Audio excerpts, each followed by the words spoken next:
ಆಯಕಟ್ಟಿನ ಹುದ್ದೆಗಳಲ್ಲಿರುವವರು ಒಂದೇ ವರ್ಗಕ್ಕೆ ಸೇರಿದ್ರೆ ಬಹುತ್ವವನ್ನು ಪ್ರತಿನಿಧಿಸೋದಕ್ಕೆ ಸಾಧ್ಯನೇ ಇಲ್ಲ. ಇವತ್ತು ಮೊಬೈಲ್ನಲ್ಲಿ ಹರಿದಾಡುವಂಥ ಲಕ್ಷಾಂತರ ಕಂಟೆಂಟ್ಗಳು ಬಹುತ್ವದ ನೆಲೆಯಲ್ಲಿ ಸೃಷ್ಟಿಯಾಗಿರ್ತವೆ. ಮಾಹಿತಿ ಸಾಗರ ಪತ್ರಿಕೋದ್ಯಮಕ್ಕೆ ಬೆದರಿಕೆ ಅಂತ ನಾವು ಭಾವಿಸಬೇಕಾಗಿಲ್ಲ. ಅದು ಯಾವುದೇ ಮಾಹಿತಿ ಇರ್ಬೋದು, ಅದು ಪತ್ರಿಕೋದ್ಯಮಕ್ಕೆ ಬೆದರಿಕೆ ಅಂತ ನಾವು ಯಾರು ಕೂಡ ಅನ್ಕೋಬೇಕಾಗಿಲ್ಲ. ಸೂಕ್ಷ್ಮವಾಗಿ ಗಮನಿಸಿದಾಗ ಇಲ್ಲೊಂದು ಸಂಗತಿ ಮಾಧ್ಯಮ ಕ್ಷೇತ್ರವನ್ನು ಸ್ಪಷ್ಟವಾಗಿ ಅಳವಡಿಸ್ಕೋಬೇಕಾಗಿದೆ. ಅದೇನಂತಂದರೆ ಒಂದು ಸಮುದಾಯ, ಒಂದು ಭಾಷೆ, ಒಂದು ಜಾತಿಯ ಧ್ವನಿಗಳನ್ನಷ್ಟೇ ನಾವು ಕೇಳ್ತಾ ಇದ್ವಿ. ಆದರೆ ಕಂಟೆಂಟ್ ಸುರುಮಳೆಯಲ್ಲಿ ಇವತ್ತು ನಾವು ನಾನಾ ಮಣ್ಣಿಗೆ ಸೇರಿದಂತಹ ವಿಭಿನ್ನ ಧ್ವನಿಗಳನ್ನು ಕೇಳೋದಕ್ಕೆ ಸಾಧ್ಯ ಆಗಿದೆ. ಈ ಎಲ್ಲ ಧ್ವನಿಗಳಿಂದ ಡಿಜಿಟಲ್ ಮಾಧ್ಯಮ ಇವತ್ತು ವರ್ಣನೆ ಆಗಿದೆ. ಮತ್ತು ವಿಭಿನ್ನ ಧ್ವನಿಗಳ ಕಾರಣಕ್ಕೆ ಜನರನ್ನು ಅದು ಹಿಡಿಯುತ್ತಾ ಇದೆ. ಪತ್ರಿಕೆಗಳಲ್ಲಿ ಮೊದಲೆಲ್ಲ ಪ್ರೂಫ್ ರೀಡರ್ ಹಿಡಿತಾ ಇದೆ ಅಂತಂದರೆ ನಾವು ಯಾವುದೇ ಸುದ್ದಿ ಮಾಡೋದು ಕೂಡ ಪ್ರೂಫ್ ಚೆಕ್ ಮಾಡ್ತಾ ಇದೆ. ಆ ಪ್ರೂಫ್ ಚೆಕ್ ಮಾಡದೆ ಪೇಜ್ಗೆ ಯಾವುದೇ ಸುದ್ದಿ ಕೂಡ ಹೋಗ್ತಾ ಇರಲಿಲ್ಲ. ಆದರೆ ಇವತ್ತು ಆ ಪ್ರೂಫ್ ನೋಡುವಂತಹ ಪರಂಪರೆ ಇಲ್ಲದೆ ಹೋಗಿದೆ. ವಿಷಯ ತಪ್ಪಿಲ್ಲದೆ ಹಾಗೆ ಅಚ್ಚಿಗೆ ಹೋಗೋದಕ್ಕೆ ಪ್ರೂಫ್ ರೀಡರ್ ಹೇಗೆ ಮುಖ್ಯವಾಗ್ತಾರೋ ಅದೇ ರೀತಿ ಎಲ್ಲ ಬಗೆಯ ಮಾಧ್ಯಮಗಳಿಗೆ ಇವತ್ತು ಫಾಸ್ಟ್ ಚೆಕ್ ಅಂತ ಒಂದು ಬೇಕಾಗಿದೆ. ಅಂತಂದರೆ ಯಾವುದೇ ಸುದ್ದಿ ನಾವು ಪ್ರಿಂಟ್ ಮಾಡಬೇಕು ಅಂತಂದರೆ ಫ್ಯಾಕ್ಟ್ ಚೆಕ್ ಮಾಡಬೇಕು. ಈಗ ಫ್ಯಾಕ್ಟ್ ಚೆಕರ್ಸ್ ಅಂತಲೇ ನಾವು ಮಾಧ್ಯಮ ಕ್ಷೇತ್ರಕ್ಕೆ ಅಳವಡಿಸ್ಕೊಳ್ಬೇಕಾಗಿದೆ. ಈ ಸುಳ್ಳುಗಳ ನಡುವೆ ಸತ್ಯವನ್ನು ಮತ್ತು ನೈಜ ಸುದ್ದಿಯನ್ನು ತೆಗೆದು ಜನರ ಮುಂದೆ ಪರಿಣಾಮಕಾರಿಯಾಗಿ ಇಡಬಲ್ಲವರು ಮಾತ್ರ ಪರಿಣಾಮಕಾರಿ ಪತ್ರಕರ್ತರಾಗಿ ಮುಚ್ಚುಟಕ್ಕೆ ಬರಲು ಸಾಧ್ಯ ಇದೆ.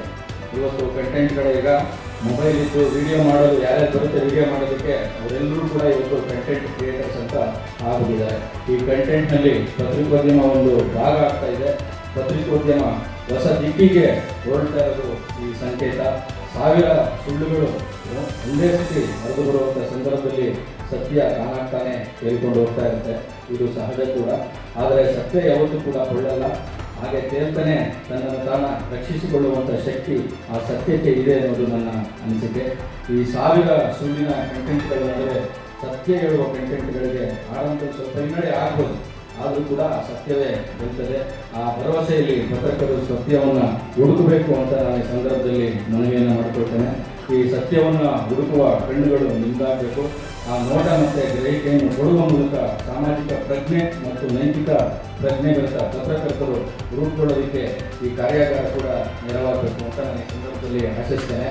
ಪತ್ರಕರ್ತರಲ್ಲಿ, ನಮ್ಮ ಭಾವಿ ಪತ್ರಕರ್ತರಲ್ಲಿ ಒಂದು ಮನವಿ ಏನು ಅಂತಂದರೆ, ಯಾರು ಎಲೆಕ್ಟ್ರಾನಿಕ್ ಮೀಡಿಯಾ ಇರ್ಬೋದು, ಪ್ರಿಂಟ್ ಮೀಡಿಯಾ ಇರ್ಬೋದು, ಅದಕ್ಕಿಂತ ಹೆಚ್ಚಾಗಿ ಎಲೆಕ್ಟ್ರಾನಿಕ್ ಮೀಡಿಯಾದಲ್ಲಿ ಮೈಕ್ ಹಿಡ್ಕೊಂಡ್ಬಿಟ್ರೆ ನಾವು ದೊಡ್ಡ ಪತ್ರಕರ್ತರು ಅನ್ನೋದು ಫೀಲಿಂಗ್ ಅವರು ಬಂದ್ಬಿಡುತ್ತೆ.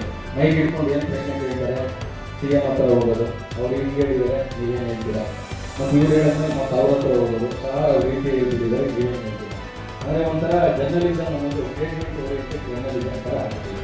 ನಾವು ಜಾಸ್ತಿ ಹೆಚ್ಚಾಗಿ ಯಾವುದನ್ನು ಫೋಕಸ್ ಮಾಡ್ತಾ ಇದ್ದೀವಿ ಅಂತಂದರೆ ರಾಜಕೀಯ, ಸಿನಿಮಾ, ಅಪರಾಧ, ಈ ಮೂರು ಬಿಟ್ಟರೆ ಜನಸಾಮಾನ್ಯರಿಗೆ ಸಂಬಂಧಪಟ್ಟಂಥ ಯಾವುದೇ ಸಂಗತಿಗಳು, ವಿಚಾರಗಳು ಪ್ರಿಂಟ್ ಮೀಡಿಯಾದಲ್ಲಾಗಲಿ ಅಥವಾ ಎಲೆಕ್ಟ್ರಾನಿಕ್ ಮೀಡಿಯಾದಲ್ಲಾಗಲಿ ಇವತ್ತು ತೀರಾ ಅಪರೂಪ. ನಾವೆಲ್ಲ ಕೆಲಸ ಮಾಡಬೇಕಾದ್ರೆ ನಮಗೆಲ್ಲ ಹೇಳ್ಕೊಡೋರು.